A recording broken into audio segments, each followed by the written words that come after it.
Hey everybody, welcome back to my channel. In today's video, I want to talk about tangents. What is a tangent? Why do we not want those in our coloring books? And how do we identify them so that we don't end up getting a coloring book that's full of them? Because it really impacts the way the look of the page will be even after you've colored it. So let's first discuss what is a tangent. So I have this awesome illustration from this artist who teaches people how to draw. So if you're ever looking to learn how to draw, he's a fantastic teacher. His name is Mitch Leeuwe, and I've actually got a link to his YouTube channel in the description of this video so you can easily find him. So in this example, you can see that he's got all the examples of what a tangent is and then how it looks when you get rid of the tangents. So let's just analyze this for a little bit. Let me move these over, and I'll just make it a little bit easier to understand what I'm talking about. So a tangent basically is what he says here. A tangent is a line touching but not intersecting another line. Why do we care about that? Well, let's look at the bad example and let's start to spot the difference. So for example, let's look at this eye. You can see there's a line that comes down from his cheek and it's touching the edge of the eye. Now, to the average person, they might not think anything of it, but if you get a whole bunch of these, your brain starts to look at the picture and it starts to feel kind of weird. And even after you color it, the page is still gonna look kind of weird. Now let's look and see, what does it look like when you don't have a tangent there? There's some breathing room, the eye isn't touching the side of the face, and it just looks much better and there's more flow. And when you're doing coloring, it's a very expressive medium. And the whole point of the end result is to have flow through the page as the colors and lines, you know, as you finish coloring them, your eye will follow the lines and follow the colors and there's a nice flow. But if someone has drawn the picture with a whole bunch of tangents, it's like putting a giant stop sign that just says, stop. And it kind of stops the brain and it breaks up the flow of the page. And it just doesn't feel as good as it could. And if you're gonna work really hard on your coloring page, you wanna make sure that you're coloring on a page that already has flow with the lines, so that way when you add the color, it just complements that flow and your page looks even better. So let's look at a couple more examples. If you look down here at his suit, we can see we've got several lines all meeting up right into his neck. But then here we can see how Mitch has changed it. So there's space, the lines definitely all need to come in this direction, but they don't all need to meet at a point. This looks amateur, this looks very pleasing to the eye and much more professional. So when you're looking for your coloring books, maybe if you're like me and you're flipping through the preview pages on Amazon, take notice of if there's a bunch of tangents. Now, not every artist is going to get it 100% perfect. Occasionally there might be one or two, but if the book is just looking like it's got a bunch of these, I would probably do a hard pass on the book and not get it, because it's just going to impact the end result of what your page looks like.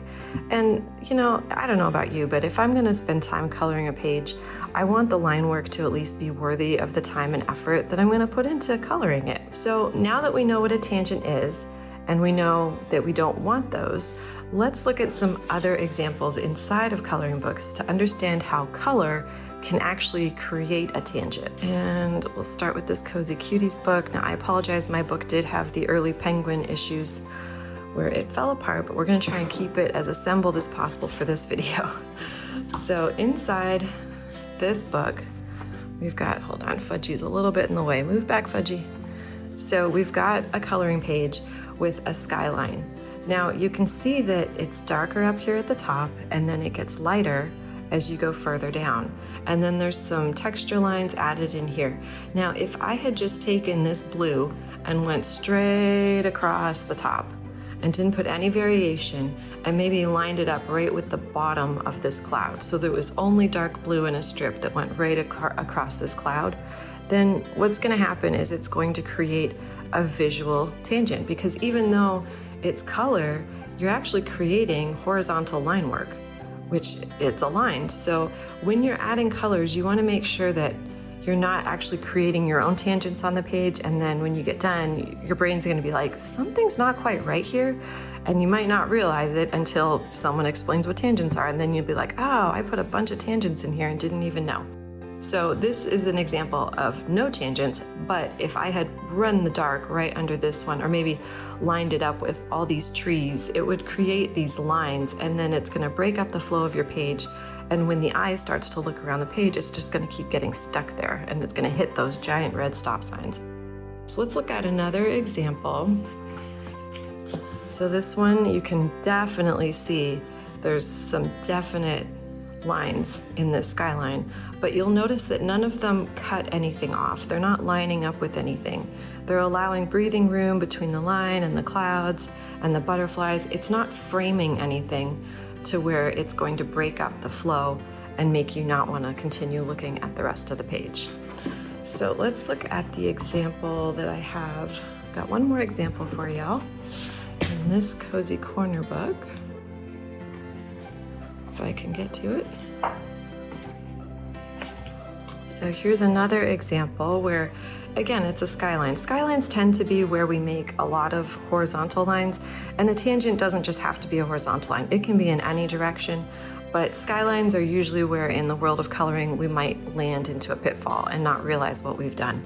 So you'll see here with this little house, the orange doesn't just end with the house, it blends into the yellow, so it doesn't just frame out the house. If I had just done orange up to here, you would have a really hard line that now, because of this object lining up with the orange, it's gonna cut off the page. And as your eye goes around the page and starts looking at all the neat things that you colored, it's gonna continue to get stopped here. But that's not what's happening. So there's some orange down here, orange here, there's yellow, and then I'm not sure if the camera's picking it up, but there's even a few little orange lines that have been added into the yellow to help blend the idea of the orange blending into the yellow so that it continues with that nice flow that you want on your page. So I just hope this video helps you when you're picking coloring books, or if you're looking at a page and you're like, something's not quite right. If you have accidentally done a bunch of tangents in your skyline, those can be fixed. Like I've said in other videos, coloring pencils, wax crayons, those are your friends. They can come in and help you add some variation and fix line work that maybe didn't go the way you wanted to with your colors. But overall, it's really the artist. What has the artist drawn in the book? Have they avoided tangents? Have they just created a whole bunch of them?